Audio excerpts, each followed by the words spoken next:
Yeah, I'm here for the job interview. Who was that for? It's for Ryan. Let me just check Ryan. Yeah, I'll get him for you.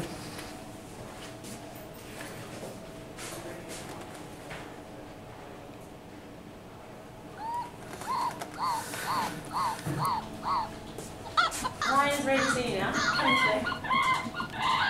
Hello? Oh, yeah. Hi. Oh, yeah. Take a seat here, thanks.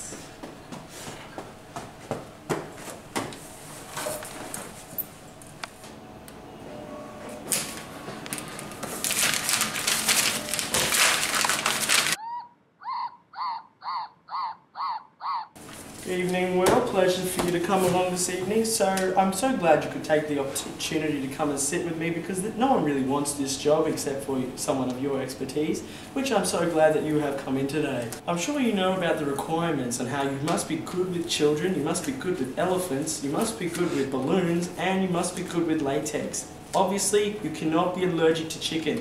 Chicken is good. It's good for the soul. Now, that's just my personal rule if you ask me. I don't really talk to kids very often, that's why I'm not in your expertise of fields. I think you're the perfect man for the job. Glad to have you on board. Huh? What's the job for? Oh, bird keeping. Huh? To zookeeping. Zookeeping? Zookeeping. Alright then. Glad to have you. So what job did you get? Zookeeping. You mean bird keeping? No.